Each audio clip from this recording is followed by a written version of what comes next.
up, you guys? Welcome back to the channel. Welcome if you're new here. Hey, hello, my name is Angela and I make videos about law school, lawyer life, and all things in between. Today's video is going to be a Q&A. I posted on my Instagram at _theaspiringboss for you guys to ask me questions about all things lawyer life, law school, whatever, and I got a ton of questions, you guys, so I'm going to try to answer as many as I can in this video. We'll probably have to do a part 2 of some sort. Also, a lot of you guys ask questions that I've addressed in various videos of mine, so I'm going to leave in the description box down below a link to my law school advice playlist, because a lot of your questions have been addressed in various videos that I've done, so make sure you check that out. But there's so many questions, so we're just going to jump right in, okay? First question says, how did you gain a social media presence as a lawyer influencer? When I read this question, I was like, I don't know. So I didn't really set out to be an influencer. I honestly don't really consider myself an influencer. But as far as gaining a social media presence, I knew I wanted to start a YouTube channel because I wanted to basically give information and advice that I wish that I had. And at first it wasn't going to be geared towards just being a lawyer. It was going to be geared towards career, personal finance, because I've learned a lot of things there, and just kind of adulting, right? But when I posted my first day in the life of a lawyer vlog, that kind of was very popular. That took off. That is what the people said that they wanted to see, lawyer content. And so that's kind of how I got started. I've just now started to post on Instagram, so I am growing there as well, but really just being consistent. Consistency is key with anything that you're doing, especially when it comes to social media. So I know now you can't always count on me to get a video up but that first year before I hit 1,000 subscribers and monetization and all of that, I posted every Sunday, no matter what. I did not miss a day. I bulk filmed. I did whatever I had to do on the weekends to get a video up every week. And that is when I saw the most growth and the most consistency.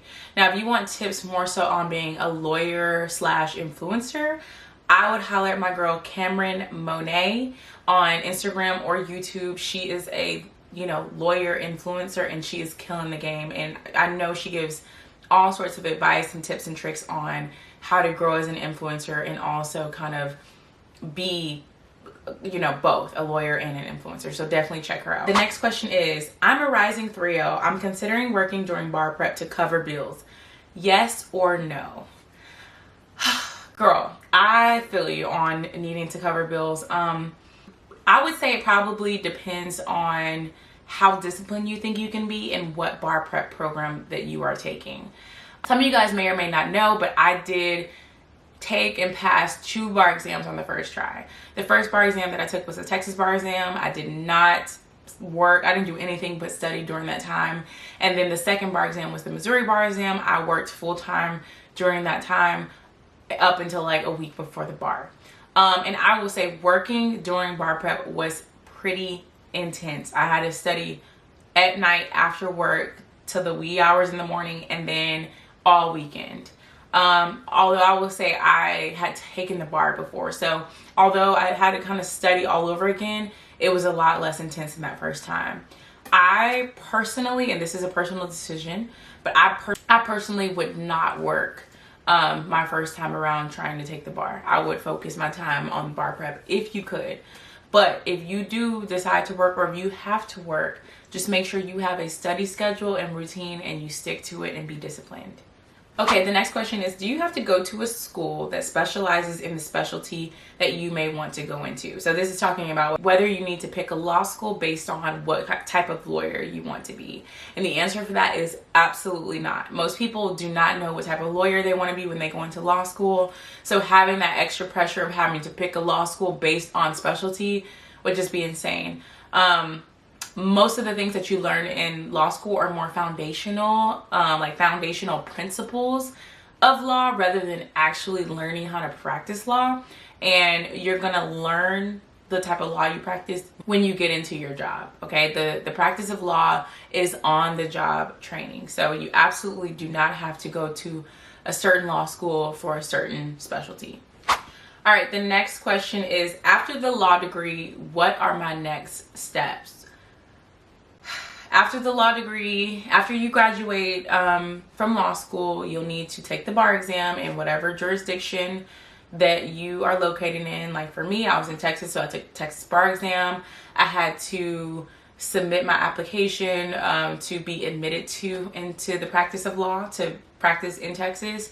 You have to get sworn in by a judge or a number of judges to practice law, and then you go start that job or search for a job if you don't have one. But I would say the most immediate step after graduation is taking the bar exam.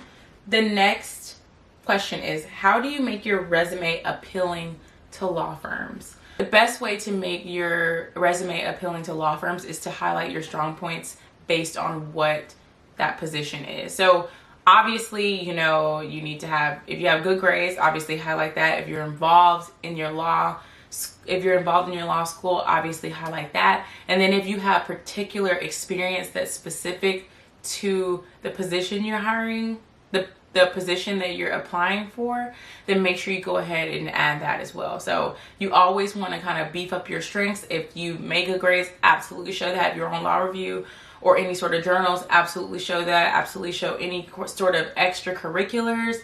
And like I said, tailor the resume towards the job that you want. So if you want to intern at the DA's office, you tell them about, you know, some of the criminal law experience that you have or something along those lines. Actually, stay tuned, because I actually was digging through my email, you guys, and I found my very first resume. So I'm going to be doing a video where I kind of read you guys the resume that got me my first job and the resume that I used to lateral to my second job. So stay tuned. That might be the next video or the one after this, but I'm actually going to read you guys and show you my resume. Next question. What's the biggest shock to most 1Ls, even if they've been preparing all summer? I don't know what amount of preparation you could do as a 1L, like free 1L. I know, you know, you can kind of get yourself focused and things like that, but I personally don't think there's a lot of prep you can do for the actual like classes prior to a 1L, nor do I think you should like try to study a ton before law school even starts. But I would say the biggest shock for me, I don't know about most people, but the biggest shock for me was just the amount of work that I had to put in comparison to college. I've said this before on this channel. Before, in college, I could literally study 2 days before an exam and kill it. All I needed was, I would make the study guide 2 days before, the day before, I would study and get an A. In law school, absolutely not. Now, some people are just whizzes and geniuses, but for me personally, I had to study a whole month in advance in order to really perform well in law school. So that was a huge shock to me, the amount of commitment to studying and reading that it takes in comparison to undergrad. I mean, they're just night and day, in my opinion. The next question says, how was your experience with law school professors? Some of mine have been brash towards us. I had a pretty decent experience. We did have some that were like very known as being like the mean ones or the scary ones. But what I found is a lot of them still have like a soft heart. Like they're putting on this whole act or portrayal of trying to be tough on you so you can learn. But my experience was pretty decent.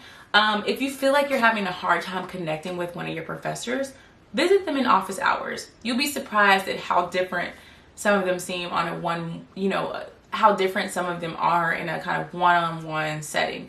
Go to their office hours, show that you are committed to, you know, learning the material and you want to do good in their class. And I suspect that they might kind of soften up on you, but good luck with that, girl. Oh, wow. Next question says, are lawyers happy? Which type of lawyer is usually the happiest? Please let me know when you figure it out, because I need to know. I'm just kidding. Yeah, I think a lot of lawyers are happy, although I will say there are a lot of unhappy lawyers. I feel like nowadays you see just as many lawyers saying like, don't go to law school, don't be a lawyer, this profession is terrible, as you see people like wanting to be lawyers. I think a lot of lawyers are unhappy, and there's a lot of reasons for that, right? It's a very stressful job for depending on what path you go down, it can be very stressful. But there's also other reasons why people are unhappy. Sometimes people become lawyers and they don't even know what they're getting themselves into. Other people go to lawyers because that's what their family expects from them, because they come from a family of lawyers, or they have a parent that's a lawyer. Some people go to law school and become lawyers because they think they want to make money, and that's one of the best ways to make money. Some people do it because they think that it's prestigious and it's a good professional job. So I think lawyers who went to law school either not really knowing what they were getting themselves into, or for maybe not the best reasons, probably are more unhappy than other lawyers. But on that note, I mean, sometimes I'm an unhappy lawyer, and we have to remember that happiness is an emotion. It's something that is not constant. So, it's like an up and down thing. So some lawyers are happy sometimes, but yeah, those same lawyers are probably unhappy sometimes. And some people are very unhappy with their profession, but some people live and swear by it. So it really just depends. I think the happiest lawyers are people who are doing exactly what's in their purpose, or things that they're really passionate about. Because it just makes even a stressful day better when you're doing something that you feel really passionate about or you really love. And unfortunately, a lot of people, lawyers and everyone, aren't really doing things that they love. The next question is, how do you get over the fear of cold calling? Y'all, you just kind of do, okay? So it's just like an experience that you have to go through. And I'm going to do a video on cold calling as well, so I'll go more in depth on that video. But it's just something that and after you get it over with a couple times, it's fine. You have some professors that are like mean and try to make it this really like terrible experience. But some professors are nice, and they will tell you, when you're up or what week you're up to do cold calling. So I would say the biggest way to get over the fear is, one, to be prepared. So read so you're ready when you get called on, especially during that first semester. Because after you've been cold called on a few times, it's less intimidating. But that first semester, you make sure that you've read. When you do get called on, you know the answer, or are at least prepared to talk about it.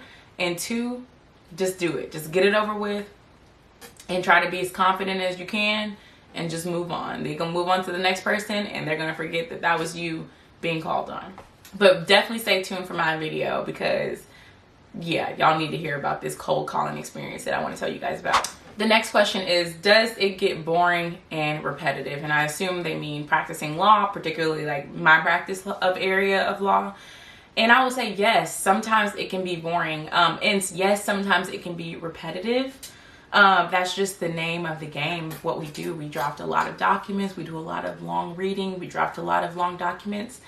I would say probably the thing that kind of keeps things jumping and alive for me is that, as you guys may or may not know, I work on transactions. I'm a mergers and acquisitions lawyer. So I could have like a term sheet, and a term sheet is just like a summary of the transaction, right? And it could be identical with one client versus another client, but every business, every company, every employee is different. So you'll always have a different set of facts or issues or things that arise or contracts that are a headache or something that will make that transaction different than the previous transaction. So although it can be repetitive, it's not as boring as one would think, just because things are always happening. But yeah, for sure, it can definitely get repetitive. It can definitely be boring sometimes, especially when you're reading long documents and drafting long documents. It's just the name of the game. Okay, next question. I'm a first-year law student. When is the right time to start interning? Okay, so as a first-year law student, some people try to get internships before law school and things like that. But if you're kind of just a green law school, starting law school, the best time to get an internship is going to be that summer after you complete your first year of law school. When I was in law schools did not want you working or interning at all during your first semester, and some even during the first full year, which I personally agree with, because you absolutely need to be focusing on acclimating to law school. As I mentioned before, law school is a whole different ballgame from college, from undergrad, and so you do need some time to adjust to law school, how to read, how to test, how to brief, all these things. So you want to start looking for internships in that spring semester for you to actually work them the summer after your first full year. And you should be able to reach out to your career resource center within your school, and they'll kind of help you along through that process. Okay, the next question is, do you get letter grades in law school, or are they pass, fail? So this is going to depend by school and by class sometimes, right? So like I went to a lower tier law school, so it was definitely a letter grade type of situation, especially for like the core main classes that you take for the first year and a half of your law school journey. However, there are certain classes, more so electives, that can be pass fail. Now, when you get to the big leagues, when you get to the high tiered schools like Harvard, they have more of a high pass fail situation. So it really is going to depend on the school that you go to. But I will say those kind of pass fail only are probably going to be more of your elite schools. All right, you guys, my mouth is getting dry, so I'm going to answer one more question and then we're going to have to save the rest for later. The next question was, what was the job hunting process like and did you negotiate your salary? So I assume this person is meaning like my first job right out of law school. And my situation was, I wouldn't say probably the majority, at least not at my school, but I went through a summer associate program at 2 law firms. And when you go through that program, at the end of your 2L summer, you are offered a job full-time. So I ended up with just like 2 offers and just had to decide. So I knew where I was going to work before I even started my 3L year. So the process wasn't that bad for me. I didn't negotiate my salary. I lived in Texas at the time, and the type of I've always worked in big law. And in big law in Texas, most of the firms are what they call lockstep, where up until about 6th or 7th year, everybody makes the same based on like what level you are. So as a first year, you're gonna make the same as all the first year. So I didn't really negotiate my salary. I don't think it was an option. For a lot of law students, that's probably going to be maybe not the same experience, but that was my experience. All right, you guys, so that's all I have for today's video. I really hope you guys found these answers to these questions insightful. Like I said, we can do a part 2 because there's more questions to answer. Let me know in the comments down below what videos you want to see, and I will catch you guys in the next one. Peace.